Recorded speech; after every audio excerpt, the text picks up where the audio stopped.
Welcome to our study of the book of Daniel. This is a work of the Mediview Church of Christ in Mesquite, Texas. And now, here is Mike Heisel with today's lesson. Now let us have a little talk with Jesus. Thank you for continuing to study the book of Daniel with me today. If your Bible is handy, please go ahead and open to Daniel chapter 3. As we've said in previous lessons, the overall theme of the book of Daniel is God's sovereignty. And today, Daniel 3 will address the question as to who is most sovereign. Is the king more sovereign than God, or is God more sovereign than the king? And so this question is going to be addressed in the context of the king issuing a command that contradicts a command that has been issued by God. Now the stage is set for Daniel chapter 3 with the last verse of Daniel 2. You remember what we noticed last week in verse 49 of Daniel 2. Moreover, at Daniel's request, the king appointed Shadrach, Meshach, and Abednego, that is, Hananiah, Mishael, and Azariah, administrators over the province of Babylon, while Daniel himself remained at the royal court. So, Daniel, Hananiah, Mishael, and Azariah are in significant positions in the Babylonian administration, governmental administration. And this raises a question. Should they be in positions where they work for the welfare of Babylon? I mean, they have been carried as exiles from Jerusalem to Babylon. Shouldn't they be working to try to undermine this nation that has conquered their nation? And the answer to that is no. And we know that from what Jeremiah told the exiles to do. You remember Jeremiah chapter 29? Now, you remember Jeremiah was a contemporary prophet with Daniel. But Jeremiah prophesied to the Jews who were in Judea, whereas Daniel prophesied to the Babylonian royal court, and Ezekiel was their contemporary as well, and Ezekiel prophesied to the Jewish exiles who were living in Babylon. But Jeremiah wrote a letter from Jerusalem to the Jewish exiles who were living in Babylon, and he told them how to live in exile. And among other things, here's what he said. Jeremiah 29 verse 4. This is what the Lord Almighty, the God of Israel, says to those I carried into exile from Jerusalem to Babylon. Now let me just pause for a moment and point out how strange that sounds. Because from human appearances, it was the Babylonians and Nebuchadnezzar who carried the exiles from Jerusalem to Babylon. But God says that he was the one who carried the exiles from Jerusalem to Babylon. Now again, the point is being made here that the Babylonians did not defeat the Jews because the Babylonians were so strong. Rather, the Babylonians defeated the Jews because the Jews were cursed by God. The Jews had violated God's covenant.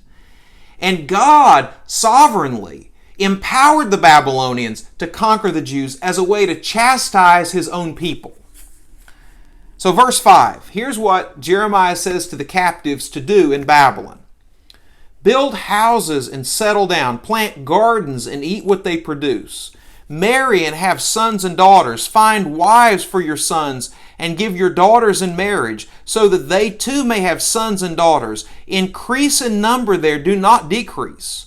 Also seek the peace and prosperity of the city to which I have carried you into exile. Pray to the Lord for it, because if it prospers, you too will prosper. So God said to the exiles, don't work to undermine Babylon, but rather seek for the welfare of Babylon. And so that's exactly what Daniel, Hananiah, Mishael, and Azariah do. So let's go to our text here in Daniel 3, and we'll do what we've done in the previous two chapters. We'll just go basically verse by verse and offer comments and make some application. So chapter 3 verse 1 says, King Nebuchadnezzar made an image of gold, 60 cubits high and 6 cubits wide, and set it up on the plain of Dura in the province of Babylon. Now, the Hebrew text does not date when this event took place, but the Greek translation of the Hebrew text gives the date as the 18th year. Now, if you remember from reading 2 Kings 25 and Jeremiah 52, which they're parallel passages, Jerusalem was destroyed in the 19th year of King Nebuchadnezzar, which would have been in 586 BC. Now, you remember what we pointed out as we studied chapter 1. Kings follows the Egyptian method of reckoning time. That is, Kings and Jeremiah both follow the Egyptian method of reckoning time, whereas Daniel follows the Babylonian method of reckoning time. And so, what would be the 19th year of Nebuchadnezzar in 2 Kings 25 and Jeremiah 52 would be the 18th year of Nebuchadnezzar in Daniel chapter 3. That is, if the Greek reading in Daniel 3:1 is correct. So, in other words, the Greek text gives the dating of the events of Daniel 3 as being the same year that Nebuchadnezzar destroyed Jerusalem. And so, if that's true, that could give us a little bit of a clue as to why this was taking place at this particular time. But Nebuchadnezzar sets up this great image of gold. Now, what does this image of gold represent? Well, maybe, as we'll see in a little bit, Nebuchadnezzar will command that this image be worshipped. Maybe this image of gold represents Nebuchadnezzar's god, Marduk. The text doesn't say. But perhaps the image of gold represents Nebuchadnezzar himself. You remember in Daniel 2, Nebuchadnezzar had this dream of this enormous image, humanoid image, that had this head of gold. And Daniel said to Nebuchadnezzar, "You are this head of gold." Maybe Nebuchadnezzar intends to represent himself by this great image. It is interesting, in the apocryphal book of Judith, which, Judith is not a historical book. Judith is an apocryphal book. But that's not to say that there aren't some historical realities reflected in Judith. Judith is not inspired by God.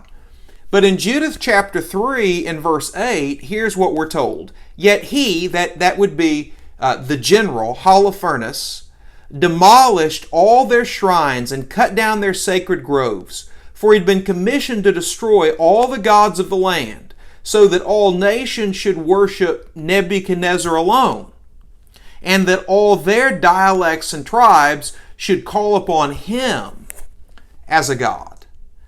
Now, maybe that's what's going on here. Maybe Nebuchadnezzar chooses to erect this huge statue of gold to represent himself, and not a statue with a gold head and silver chest and arms and bronze belly and thighs and legs of iron and feet part iron, part clay, representing that there would be empires that would take over after Nebuchadnezzar's ended. Maybe Nebuchadnezzar is intended this huge image to represent himself. Maybe this took place in the year that Jerusalem was destroyed, and Nebuchadnezzar is filled with pride and he wants it to be known that his kingdom will endure. Maybe that's what's going on. We don't know. That's supposition, but that might help us understand the text a little bit more. At any rate, Nebuchadnezzar sets up this huge statue of gold. The text says that it's 60 cubits high and it's 6 cubits wide. A cubit was roughly the length from the tip of your middle finger to your elbow, so it would be about 18 inches. So a statue 60 cubits tall would be 90 feet tall, and 6 cubits wide would be 9 feet wide. Now, it's set up on the plain of Dura. We don't know where the plain of Dura is. But the fact that you have this great image, and we'll notice in opposition to God, set up on a plain in the region of Babylon, recalls Genesis chapter 11, where, if you'll remember, there on the plain of Shinar, the people refused to be scattered across the whole world They wanted to build for themselves a city for their own reputation, and they start building this tower to reach to heaven there on the plain, and God goes down and God scatters them by confusing their language, and that's called Babel, which is where Babylon would be. And so this image set up on a plain in opposition to God recalls that in Genesis chapter 11, this tower set up on a plain in opposition to God.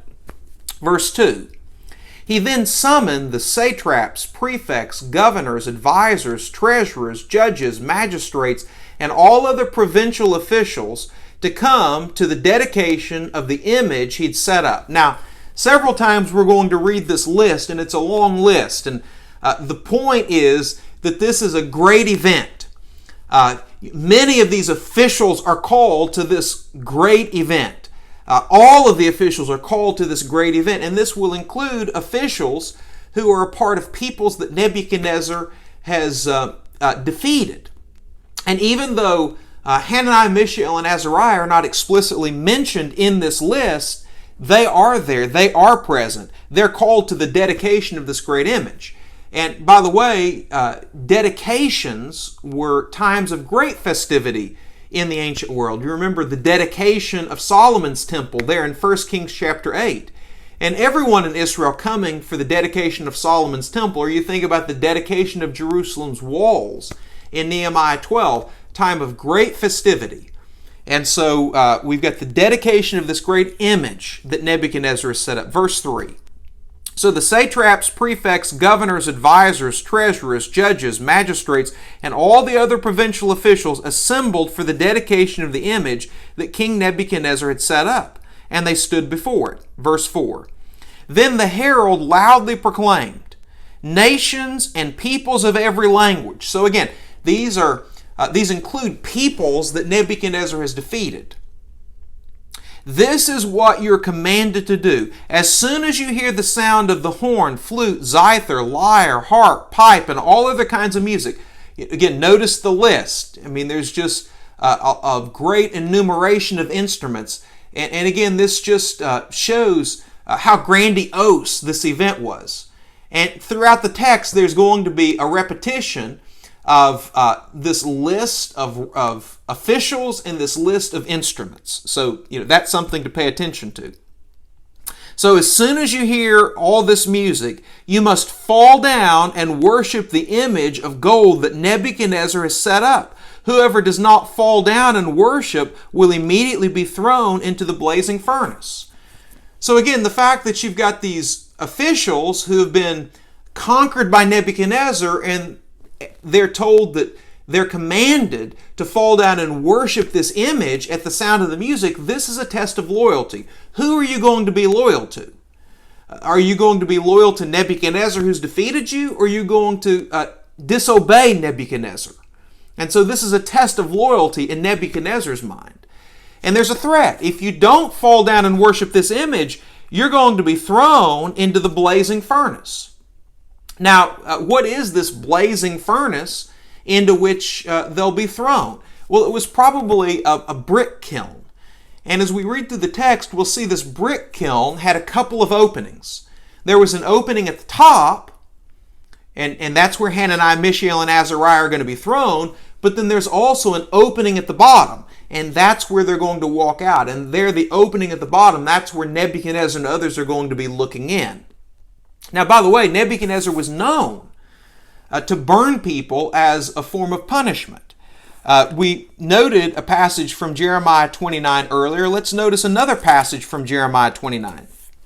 Jeremiah 29, we'll look at verses 21 and 22. This is what the Lord Almighty, the God of Israel, says about Ahab, son of Koliah, and Zedekiah, son of Maaseiah, who are prophesying lies to you in my name. So these are false prophets in Babylon, preaching to the exiles in Babylon. And this is what Jeremiah, God speaking through Jeremiah, but Jeremiah says concerning them. I will deliver them into the hands of Nebuchadnezzar, king of Babylon, and he will put them to death before your very eyes. Now, how were they put to death? Verse 22. Because of them, all the exiles from Judah who are in Babylon will use this curse. May the Lord treat you like Zedekiah and Ahab, whom the king of Babylon burned in the fire. So this was a common way, seemingly, that Nebuchadnezzar would punish people, execute people, burning them in the fire. All right, back to Daniel 3, and we'll look at verse 7. Therefore, as soon as they heard the sound of the horn, flute, zither, lyre, harp, and all kinds of music, all the nations and peoples of every language fell down and worshipped the image of gold that King Nebuchadnezzar had set up. They have no problem with that. People in the ancient world are polytheistic. They weren't monotheistic. In other words, they didn't feel like they could only worship one God. Now, they may view one God as their patron God, and that's the main God that they worship and that they serve. But they would worship other gods. You remember Acts 17 when Paul came to Athens? He was distressed because he saw that this was a city that was full of idols. And he pointed out an altar that he'd seen as he was walking around the city with the inscription, "To the unknown God." You see, they worshipped all these gods. One ancient writer said it was easier to find a god in Athens than it was to find a man in Athens. So they worshipped all these gods. Unless they left a god out, they set up an altar to the unknown God. So, this was not an issue to these ancient people to fall down and worship this. But we'll see this was an issue for Hananiah, Mishael, and Azariah. Verse 8. At this time, some of the astrologers came forward and denounced the Jews. Now, there's no mention of Daniel in this chapter. Maybe Daniel was off doing something else at this particular point in time. But Hananiah, Mishael, and Azariah will be mentioned. They're the Jews under consideration. Now, here's what the astrologers denounced the Jews for. Verse 9. They said to King Nebuchadnezzar, "May the king live forever." And remember, that's a common way that the king is addressed, especially during the Persian kingdom. Your majesty has issued a decree that everyone who hears the sound of the horn, flute, zither, lyre, harp, pipe, and all kinds of music must fall down and worship the image of gold, and that whoever does not fall down and worship will be thrown into the blazing furnace. But there are some Jews whom you've set over the affairs of the province of Babylon. Now, that's a significant phrase, whom you've set over the affairs of the province of Babylon, Shadrach, Meshach, and Abednego, who pay no attention to you, your majesty. They neither serve your gods nor worship the image of gold you've set up. So, what causes them to denounce Hananiah, Mishael, and Azariah? I'm going to call them by their Hebrew names. It was envy.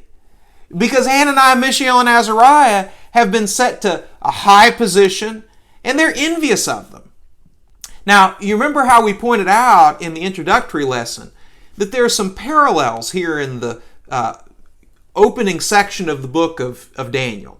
Remember how we pointed out that Daniel 2, talking about the 4 successive empires, followed by God's kingdom, parallels Daniel 7 with the 4 successive world empires, followed by God's kingdom. And we talked about how Daniel 3 parallels Daniel 6. You see, in both cases, there's a sinful command that's given. And in both cases, God's people refuse to obey the command. And in both cases, jealous pagans come and accuse God's people. And in both cases, God's people are attempted to be executed. But in both chapters, God miraculously rescues His faithful people. And then at the end of both chapters, God is glorified. So there's a parallel between Daniel 3 and Daniel chapter 6. In Daniel chapter 3, the command is to do something that's contrary to God's law. That is, fall down and worship this great image. Well, that's contrary to the first and second command. The first command is you shall have no other gods besides me. The second command is you're not to make an image and fall down and worship that image. Right? So in Daniel 3, the evil command is a command to do something God has prohibited. In Daniel 6, the evil decree will be a prohibition against doing something God has commanded. That is, a prohibition against praying to God. But we'll consider that more when we get to Daniel chapter 6. So out of jealousy, these pagans accuse Hananiah, Mishael, and Azariah. You remember Proverbs 27 verse 4. Wrath is cruel, anger is outrageous, but who is able to stand before jealousy? Oh, it was jealousy that caused Saul to chase after David throughout the wilderness because he could not stand the fact that the women said, Saul has slain his thousands. Oh, but David has slain his tens of thousands. Matthew chapter 27 verse 18 says that it was out of envy, it was out of jealousy that the chief priests demanded that Jesus be crucified. Jealousy is a terrible thing. Picking up in verse 13. Furious with rage. Nebuchadnezzar had a temper. We noted that in chapter 2. Nebuchadnezzar summoned Shadrach, Meshach, and Abednego. So these men were brought before the king, and Nebuchadnezzar said to them, Is it true, Shadrach, Meshach, and Abednego, that you do not serve my gods or worship the image of gold I've set up? Now when you hear the sound of the horn, flute, zither, lyre, harp, pipe, and all kinds of music, if you're ready to fall down and worship the image I made, very good. But if you do not worship it, you will be thrown immediately into the blazing furnace. Then what God will be able to rescue you out of my hands?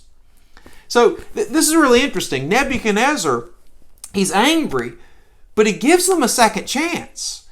So it seems like Nebuchadnezzar does have some degree of respect for Hananiah, Mishael, and Azariah. And he offers them a way out. Here's some mercy. If you will worship when you hear these instruments, I'll overlook your past transgression and I'll forgive you. But if you don't, Nebuchadnezzar says, I'm going to burn you in the fire. No one can deliver you out of my hands. Your God can't deliver you out of my hands. Now, that's why this text is in Daniel. It is because Nebuchadnezzar sets up this challenge. Who is more sovereign? Is he more sovereign or is Yahweh more sovereign? Now Nebuchadnezzar at this point thinks that he's more sovereign. He thinks that he has more power than Yahweh. Remember, if this dates to his 18th year, if this dates to the year that he destroyed Jerusalem and destroyed God's temple, he really is feeling superior to Yahweh. But keep in mind, Yahweh takes note of what Nebuchadnezzar said. Now this kind of reminds us of what the Rabshakeh said, whom Sennacherib sent to terrorize the Jews living in Jerusalem when Sennacherib had invaded the land in 701 BC. You remember what he said, 2 Kings chapter 18, and at verse 32, I believe it is. Here the Rabshakeh says, Do not listen to Hezekiah, for he is misleading you when he says, The Lord will deliver us. Has the God of any nation ever delivered his land from the hand of the king of Assyria? Where are the gods of Hamath and Arpad? Where are the gods of Sepharvaim and Hena and Iva? Have they rescued Samaria from my hand? Who of all the gods of these countries has been able to save his land from me? How then can the Lord deliver Jerusalem from my hand? So God heard that. Sennacherib issued a challenge. God heard that, and God showed who was more powerful. And God will hear Nebuchadnezzar's words and show who's more powerful. So notice what happens, verse 16. Shadrach, Meshach, and Abednego replied to him, King Nebuchadnezzar, we do not need to defend ourselves before you in this matter. If we are thrown into the blazing furnace, the God we serve is able to deliver us from it. Isn't that a great phrase? God is able. If we're thrown into the furnace, the God we serve is able to deliver us from it. And he will deliver us from your majesty's hands. But even if he does not, we want you to know, your majesty, that we will not serve your gods or worship the image of gold that you have set up. Now, I'm thinking to myself, well, wouldn't this be a great time for mental reservation? Wouldn't this be a great time for Shadrach, Meshach, and Abednego, when they hear the sound of the music, to tie their shoelaces, to mess with their sandals? Just go ahead and bend over, but do so with some mental reservation. And in the back of your mind, be saying to God, I'm not worshiping, I'm just messing with my sandals. Anyway, I can bring you more glory alive than I can dead. So, this is a way for me to save my life, but I will not dare, in my mind, in my heart, worship God. It seems like it would have been a great time to do that from a worldly perspective. But they're not about to do it. You see, there comes these crisis moments where it's time to make clear who you serve. And that's exactly what Hananiah, Mishael, and Azariah did. Courageously, they refused to bend. They refused to bow. And because of that, we're going to see they wouldn't burn. God wouldn't allow them to burn. But don't you love their faith? They said, God is able to deliver us, but even if He doesn't deliver us, we're not going to worship you. You see, they recognize that God is all-powerful, but you don't always know what God will do, because you don't know what God's will is in any given circumstance like this. And as an illustration, you might look at Acts chapter 12. You know what Acts 12 deals with. Herod Agrippa I tries to kill two apostles, James and Peter. And he succeeds in killing James in the opening verses of the chapter. And he locks up Peter, intending to kill Peter, but you know what God does? God sends an angel to perform a sanctified jailbreak and won't allow Peter to be executed. Now, why did God rescue Peter but allow James to be executed? Well, I don't know.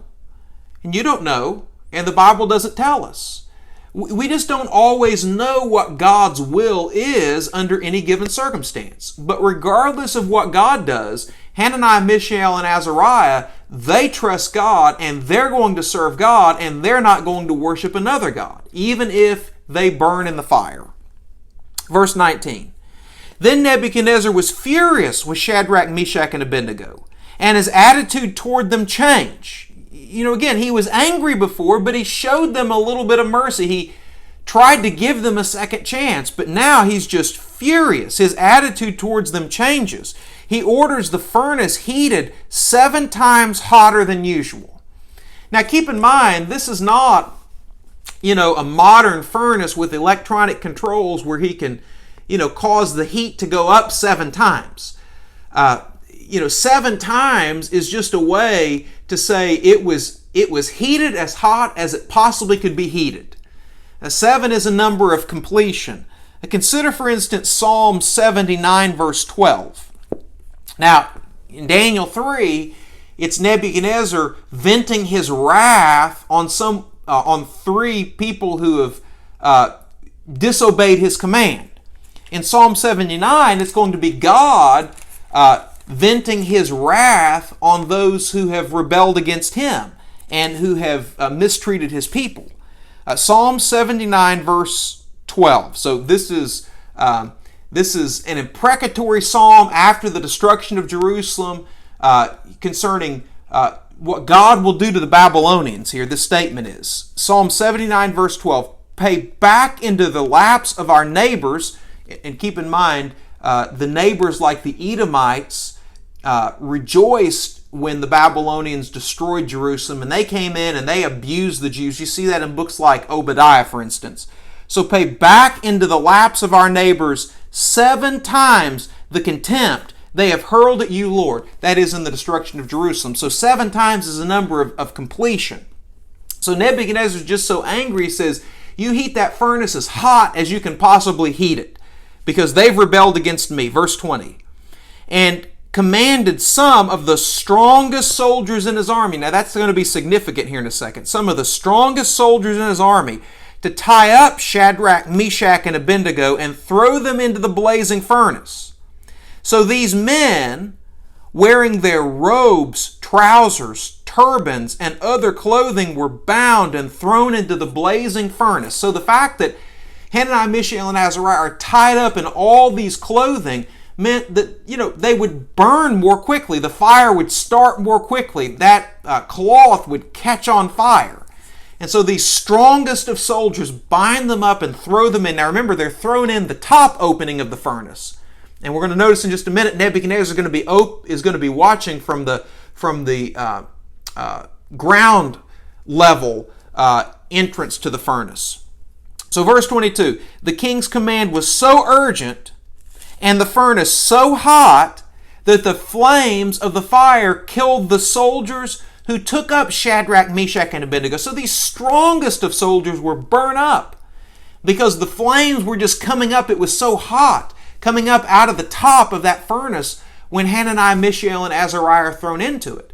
So, interestingly, the gods of Babylon were not able to protect the strongest of Nebuchadnezzar's soldiers from the fire, right? But notice what happens relative to Hananiah, Mishael, and Azariah. Verse 23, these three men, firmly tied, fell into the blazing furnace. Now, before we go on, let me note something.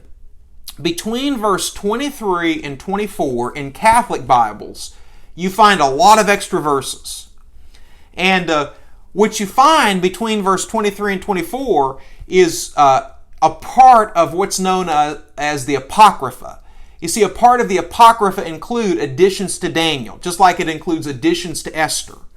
And so between verse 23 and 24, you find the prayer of Azariah, Hananiah, Mishael, and Azariah. So you find this prayer that Azariah supposedly prayed. And then you also find a song that these three Jews sang supposedly in the midst of the furnace as they're being protected from the flames of the fire.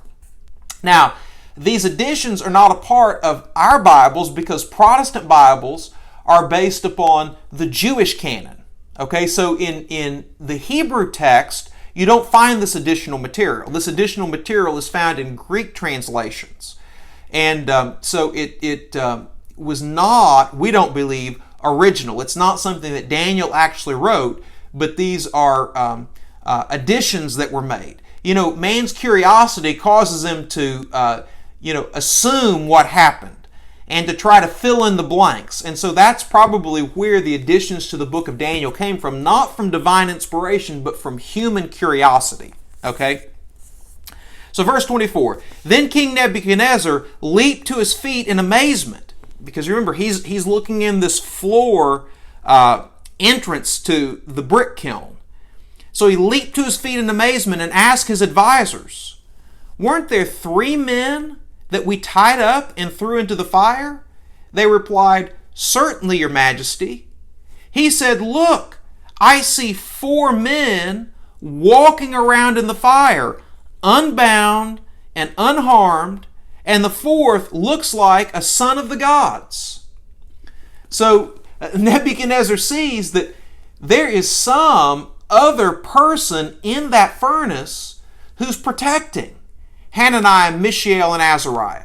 Hananiah, Mishael, and Azariah, they're not burning up, and they're not even tied up anymore. Now, the clothing that they have on, it's not harmed. We'll see that. So it's not like the flames have burned the clothing off and that's unbound them. Apparently, this fourth being that's in the furnace with them has unbound them, and here they are walking around. And the NIV translates Nebuchadnezzar's description of this fourth being as a son of the gods. The King James rendering is the Son of God, and this has caused some to think, well, this is an instance of a pre-incarnate appearance of Jesus.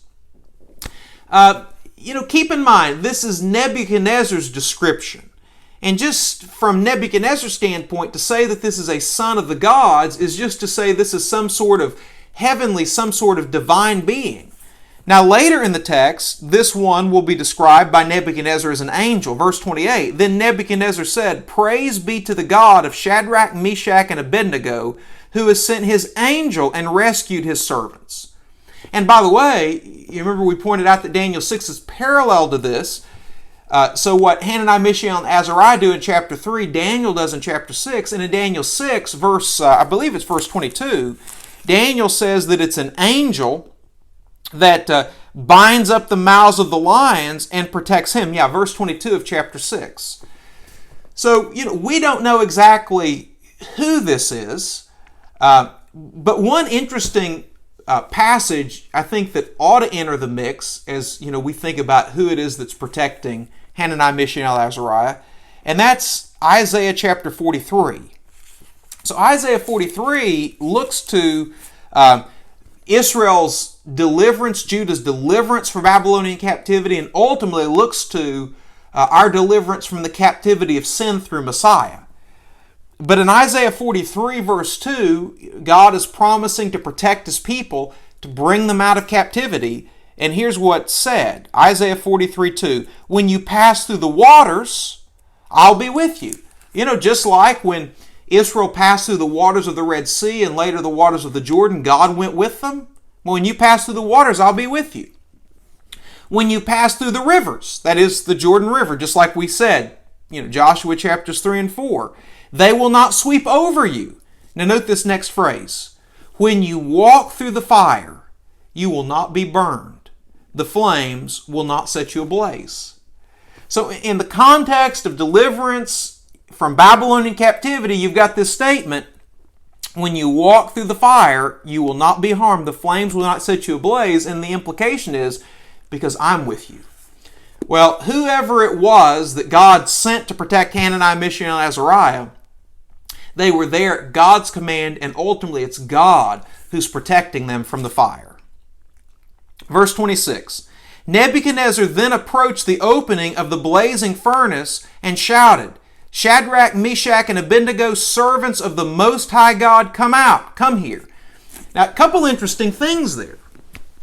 One interesting thing is that earlier Nebuchadnezzar was saying to Hananiah, Mishael, and Azariah, verse 15, then what? God is able to rescue you from my hand. I'm going to burn you up for disobeying me. But now Nebuchadnezzar says, Hananiah, Mishael, and Azariah, your God is the Most High God. In other words, your God is higher than me, and your God is higher than Marduk, my God. Your God is the Most High God. Again, the point that's made in Daniel 3 is God's sovereignty. God is the greatest. God rules over all. God is able to humble people. But what's significant is the fact that, Hananiah, Mishael, and Azariah, they're thrown into the furnace. But nobody can go in and get them out because it's too hot. And Nebuchadnezzar says, hey, come out. You all come out. Now they're walking around the furnace. What's significant is they could have come out at any time. What do people do when they find themselves in a burning building? They get out. Do you remember the horrific images from 9/11 of people jumping from those high stories of the Twin Towers? Why were they doing that? Because there was fire inside. You don't willingly stay and get burned up. You jump out. Hananiah, Mishael, and Azariah, they could have walked out through that floor entrance exit at any time. But they don't come out until Nebuchadnezzar tells them they can come out. Because they're not being hurt in that fire. God has protected them. All this is intended to show God's greatness. So, middle of verse 26, Shadrach, Meshach, and Abednego came out of the fire. And the satraps, prefects, governors, and royal advisors crowded around them. Some of these had made accusations against the Jews, but now they're crowding around them. And notice what they experience when they get close to Hananiah, Mishael, and Azariah. What would you expect them to experience? Wouldn't you expect them to see their clothes burned? Wouldn't you expect them to smell some smoke from Hananiah, Mishael, and Azariah? Well, that's what you would expect, but when they all crowded around them, here's what they experienced. They saw that the fire had not harmed their bodies, nor was a hair of their heads singed. Their robes were not scorched, and there was no smell of fire on them. God had totally protected Hananiah, Mishael, and Azariah. Verse 28. Then Nebuchadnezzar said, Praise be to the God of Shadrach, Meshach, and Abednego, who has sent his angel and rescued his servants. Now remember earlier, Nebuchadnezzar is saying, listen, you fall down and worship the image. Now, Nebuchadnezzar is worshiping Hananiah, Mishael, and Azariah's God. Hananiah, Mishael, and Azariah wouldn't worship Nebuchadnezzar's image, but now Nebuchadnezzar is worshiping their God. He says this of them, they trusted in him and defied the king's commands and were willing to give up their lives rather than serve or worship any god except their own God. Now, what about us?